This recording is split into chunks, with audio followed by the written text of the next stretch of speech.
think this is the second YouTube video I've ever posted, but was watching another channel named the Backyard Golfer, who was discussing the recent kind of buzz after Bryson won the US Open. And that buzz being that Bryson spins his golf balls in salt water to find ones that are out of balance and then does not play those golf balls. So the Backyard Golfer's video is talking about that and kind of contending that, hey, you should do this before your own tournaments because there's got to be some slight advantage to playing a balanced ball versus an unbalanced ball. So there is some truth to this in that certain golf balls will be better balanced than others. But my contention is that with modern golf balls, that variance is going to be so small that it's not going to have any tangible impact. So to test this, I set up my stimp meter and a variety of golf balls in varying levels of balance. So again, I'm using a stimp meter to roll these.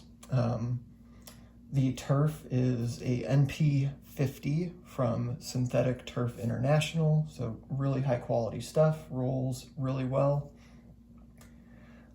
Rolls at about 10 on the stimp meter. I set the hole to 10 feet and the stimp meter I've set to roll out to about 10.5 feet. So I've got this variety of balls and we'll kind of talk through it as we go through the testing. So the first ball up is a Callaway triple track. This one was dunked in salt water and was shown to be perfectly in balance, or at least as close as it could be. And that is right through the heart. The next up is a Titleist. This is a Pro V1 that is actually out of balance. The balance was, I think it was left of the logo. I don't remember exactly with this one, but it's actually not going to prove to be important. So we'll just go ahead and roll that one. Also right through the heart. And if you're curious, I'm putting to these, which is something that I designed and 3D printed so that I could move the holes around my turf to wherever I felt like. And this hole is actually an inch smaller than a traditional hole. So it's 3¼ inches. So even kind of exacerbating the potential for an issue with a unbalanced ball. So here's where it starts to get interesting. We've got a Titleist. This is an NXT Tour that I've drilled a hole into with a 1/4 inch drill bit and about a 1/2 inch deep. So there's been a reasonable amount of weight removed from this, and we will see if that has an impact. Nope, right through the heart. So let's kick it up a notch. Now we've got a Callaway, also with a hole drilled, but you might be able to see some metal in there. That is a 2-gram lead shaft weight. So let's see if that matters. Doesn't seem to, right through the heart. And finally, then we have a Titleist. I think this is a Truefeel. Again, a hole drilled, but this time a 6-gram weight installed. Little bit of bounce, but that one found the hole.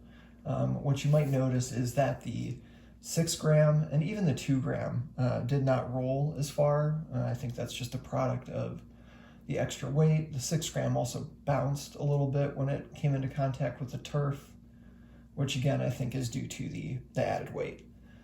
So I'll collect these golf balls and get back and we will roll them again, but in a different orientation. All right, we are back. So the first time we rolled all of the putts basically end over end. So this time I figure let's roll them in the exact opposite orientation. For this Callaway triple track, again, this one is in balance. So how I place it will never make any difference. The Titleist Pro V1 that is out of balance but still an unaltered golf ball. And that one is right through the heart. And then now, again, we get into the interesting golf balls. Oh, so the NXT Tour with a hole drilled out, no weight added. And again, the first time we rolled it end over end in that direction.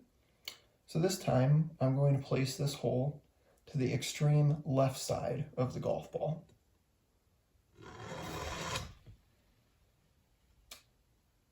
And right through the heart.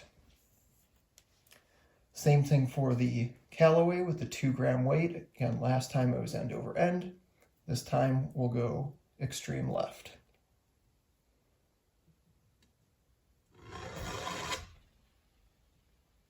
And there, we have our first miss.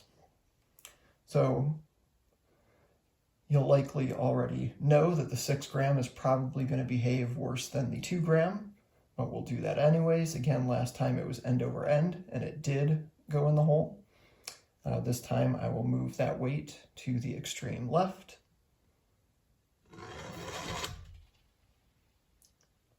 And you can see that one veers significantly. So the 2 gram weight, I think the bounce has something to do with it, because occasionally, even with the weight placed at the extreme left or right hand side of the ball, it'll still go in. But that seems to be around the threshold where it makes a difference.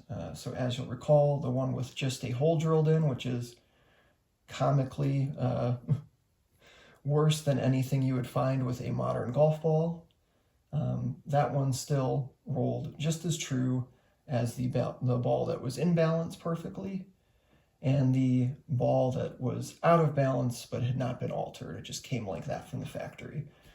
So I'm going to grab those once more, and we will do one more series of rolls to talk about an orientation that's not quite end over end, but not at an extreme, just to see what that looks like. So give me a second and I will be right back. All right, I have all the balls collected, and we're going to do one more series of rolls. So as you'll recall, the first series we did was essentially rolling the weight end over end. The second series, we moved the weight to an extreme left. Left or right wouldn't have made a difference. And that's where we saw 2 of the putts miss. So the 2 gram weight and the 6 gram weight. So this time we will go through each of them oriented in a way that's neither end over end nor at an extreme. So again, the triple track does not matter because that ball is in balance. And right through the heart, no surprise. The Titleist, out of balance slightly.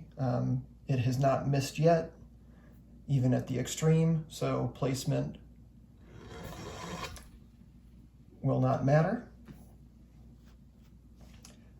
The Titleist with the hole drilled in it, but no weight added. Again, it went in end over end. It went in with the weight at an extreme left. So again, with this time, we're just going to place it random, but should expect that it goes right in the heart. Now the 2 gram weight. As you recall, when we did place this to the far left side of the ball, the putt did actually miss. But again, this time, we will just place it somewhere in between end over end and fully to the left or right. How about that? So it actually went in that time. And I can say from the testing, that is pretty common. I would say more often than not, so long as the weight isn't placed at an extreme left or right, the 2 gram will go in. And then we have the 6 gram. So absolutely a significant amount of weight to add to a golf ball. It veered heavily when we placed it full left, but let's attempt it where it's somewhere in between. And again, significantly off there, which is not surprising given just how heavy that weight makes the golf ball. So I'll collect those up and we'll go through some closing thoughts. All right, so what have we learned? I would contend that we've learned that even if your golf ball is out of balance, it's nothing to worry about. At least any modern manufactured golf ball. Historically, maybe they were wildly inconsistent, but current state, I just cannot foresee any scenario where you'll end up with a golf ball that is more out of balance than, say, the NXT ball that I drilled a hole in. Just simply not going to happen. An imbalance can matter, but it takes doing something as ridiculous as cramming weight into one half of the golf ball. And even then, with the 2-gram weight in the Callaway there, so long as it wasn't oriented with the weight at an extreme left or right, it would still go in. I mean, we did one test here, but in all of my testing, more often than not, even the 2-gram ball would find the hole.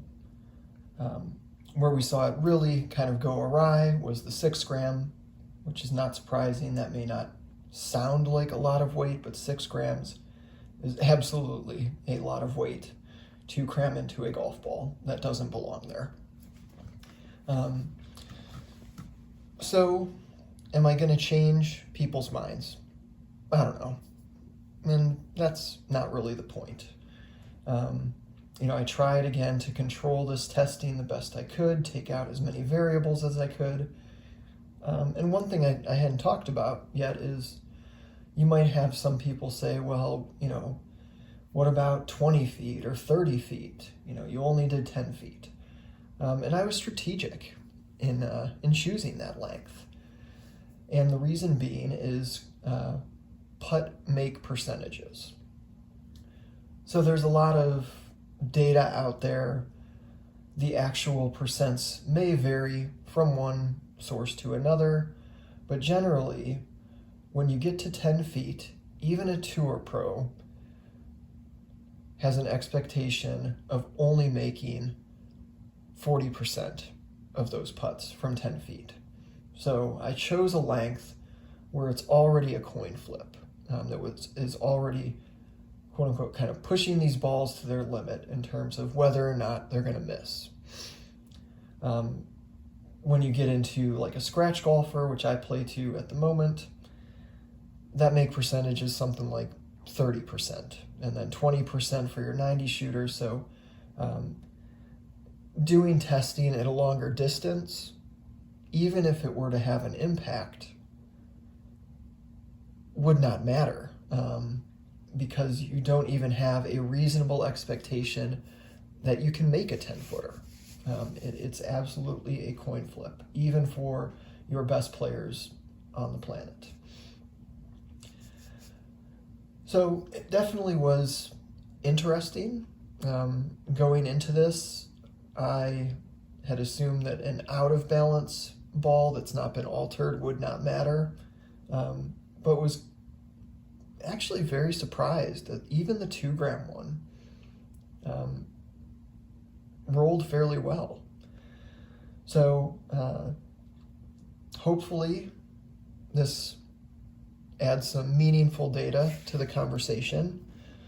And I would say, if you think my testing was junk and you're gonna balance your golf balls, have at it. Golf, putting more so, or than just the overall game, is so much about confidence.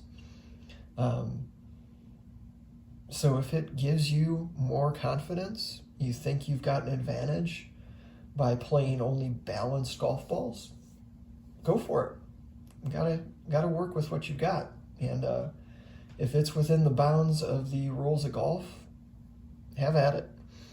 But for those of you who maybe don't have the time or the inclination to want to balance your golf balls, you can go to your next tournament and know that your unbalanced golf ball is not going to hinder you against your opponent who has a balanced golf ball. Just simply not the case. So I do appreciate it. I know this video is not so visually stunning, which is fine. I really just wanted to let the data speak for itself, and also I don't make many of these. So again, if you've got thoughts, comments, go ahead and post them in the comments section below. I'll try to respond. And if somebody really has a major flaw that they found in my testing, maybe I can run some of it back. So again, appreciate y'all, and shout out to the Backyard Golfer for kind of driving me to put this video together. And maybe I'll make some more. See ya.